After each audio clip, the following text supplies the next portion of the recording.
ఆ ఇంటికి నేను పెద్ద అని ఆరాట పడుతుంటారు. మనుషుల దగ్గర నుండి ఘనత గౌరవాన్ని మనం కోరుకోవడం అనవసరం. దేవుడు మనల్ని గొప్ప చేయాలి, దేవుడు మనల్ని గణపరచాలి. మనుషులు ఒక వ్యక్తిని గణపరిచారనుకోండి, పడిపోయే అవకాశాలు ఉంటాయి, పతనమయ్యే అవకాశాలు ఉంటుంది.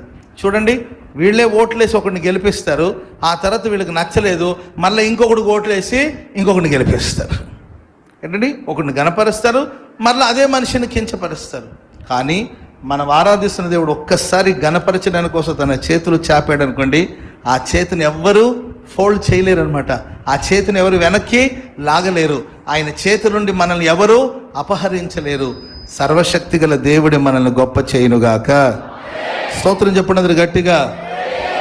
ఒకటి ప్రియులారా, మనం ఆరాధిస్తున్న దేవుడు నిన్న నేడు నిరంతరము మారని దేవుడు.